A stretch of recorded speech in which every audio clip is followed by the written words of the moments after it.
तर होईलच प्रेम मालिकेला प्रेक्षकांचं खूप प्रेम मिळत आहे।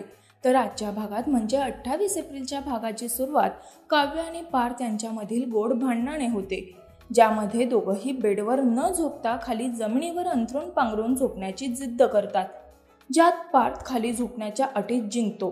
त्यानंतर नंदिनीला तिच्या कामासाठी फंडिंगची गरज असते आणि ती फोनवर बोलते। त्यानंतर छान सकाळ होऊन देशमुखांच्या घरी गुलकंद चित्रपटाची पूर्ण फॅमिली येते, जिथे त्यांच्या छान गमतीशीर गप्पा रंगतात।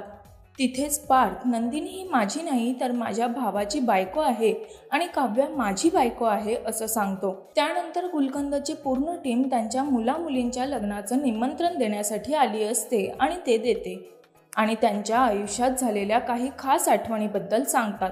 त्यानंतर पार्थ म्हणतो, लग्नाआधीचं प्रेम हे गुलाब असतं तर लग्नानंतरचं प्रेम हे गुलकंद असतं। त्यानंतर रूममध्ये पार्थ आणि काव्याची छान गमतीशीर गुलकंदवरून मस्ती सुरू असते। त्यानंतर नंदिनीला तिच्या कामासाठी पैशांची गरज असते हे जीवा ऐकतो आणि त्यांच्यामध्येही खूप चांगला संवाद रमतो।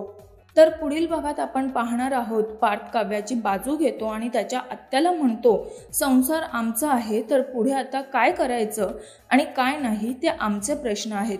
तर आता या मालिकेत पुढे काय घडणार हे जाणून घ्यायचं असेल तर आमच्या चॅनलला नक्कीच लाईक, फॉलो आणि सबस्क्राईब करायला विसरू नका।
मराठी मनोरंजन सृष्टीमधील मालिका, चित्रपट, नाटक तसेच कलाकारांबद्दलच्या नवीन अपडेट्स जाणून घेण्यासाठी नक्की सबस्क्राईब करा इट्स मज्जा मराठी या आपल्या नवीन यूट्यूब चॅनलला।